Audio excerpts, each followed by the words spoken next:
focal point I would like to share is ways that we can use technology to build collaboration in the educational process with businesses and community agencies. And when I think about this, one thing that comes to mind is donating for a good cause. Businesses are great and usually extremely supportive when it comes to backing a positive cause, especially with students and schools. Students can rally together, form a group, and create a donation pot for a cause that reaches out to local businesses and agencies. Now, how technology is used within this, students can create a website that has online donations where it tells about the cause, gives statistics, maybe provides some pictures of the person and people they're raising money for. And this improves not only student academic performance, but it improves their integrity and character as a person.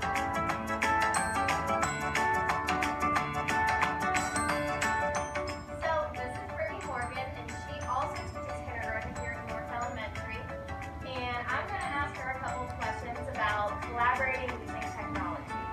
Okay, so my first question this morning is, how important is collaborating with students and parents? In my opinion, collaborating with students and parents using technology is one of the most valuable ways to communicate with them. In today's world, I think all of the families that we're working with are using technology on a constant basis, so what better way to communicate with them than also using that media. So what are some ways that you do collaborate with them? Right now, I do the classroom website where I'm posting all of my weekly homework assignments, links and things to practice. So is that kind of like a blog? It can be. There's a forum on there where parents can interact and exchange ideas. There's a link to email me. There's also links for outside media that they can use to work with their students as well. Okay, that's good, because I talked about how great blogging is. I talked about how our kids are constantly losing things, and so it's nice to kind of upload it to your blog, like electronic versions of homework. Like if our kids lose it, you know what happens with kindergarten, the parents have access to it, and that will help improve their academic performance. So, what are some ways, well, I guess I should ask, have you ever used technology to communicate and collaborate outside of the school and with the community and the public? One way that my class collaborated outside of our school was actually with another school district. We did like video conferencing between our classrooms. So we compared things from our community to their community because it wasn't in a close proximity to each other. So we talked about things such as the weather, integrated lots of different subject areas. We did then some writing assignments that stemmed from that. But it kind of culminated with the use of technology through video conferencing and seeing their partners face-to-face and their other classmates from a different classroom. That's great. I like that because it's collaborating with other teachers, students, and the community, so it kind of all ties in. Well, thank you for letting me ask you some questions, and those are some great ideas. Thank you, Ms. Jones. After my interview with Miss Morgan, I sat down and I thought about some goals that I would like to give myself, some teaching goals that I'd like to reach by the end of this course.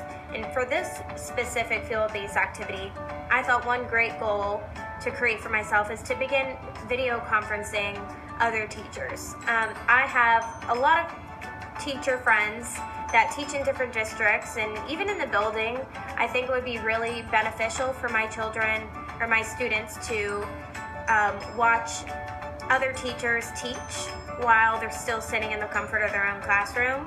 You can learn a lot from other teachers. Teachers have different teaching styles, and while my students have different learning styles, I think it'd be a really fun and cool way to use technology and to also learn in a different way. Another goal that I've set for myself is to create a blog. I know I talked a lot about how awesome blogs are during this podcast, and it's because I actually had a blog last school year, and I kind of veered away from it because it is very time consuming and a lot of the parents didn't really use it. But this year I have a lot of parents constantly asking for resources and things like that, and although I do have a website that I put homework and links on, there's still so many other things that blogs have the ability to do and to help out and to help us all collaborate. So that is my second goal, is to create a classroom blog so my students and my parents can access it whenever they need to. My third and final goal would be to help my students use technology, and not just use it to learn, but to use it to collaborate and to begin discussing and problem solving. This is an extremely high level skill for especially kindergarten, but I definitely think it can be done if it's done right. I think that there's plenty of ways to get your students to collaborate, and like I said earlier in my podcast, I did talk about how I get them to collaborate through a great website called abcmouse.com. It's a virtual classroom and it gets them all talking and communicating. But another great way to use collaboration within technology is to use a listening center. And this is an idea that I actually got from Miss Morgan. This was after our interview, unfortunately, but she did give me a great idea to use a piece of technology that can play a story read aloud, and all the students will have their own earphones and they'll listen to the story, and then after the story's done, they come together, they ask questions to each other, they discuss the story, and then they relay all of that information to the teacher, so then she can assess to see if they listened and to see if they understood. While researching for this field-based activity, I came across a really cool article by Mark Stevens called 21st Century Learners, Is Your Classroom Ready? And I found that to be a really cool question, because it's the truth. You have to wonder if your classroom is well equipped.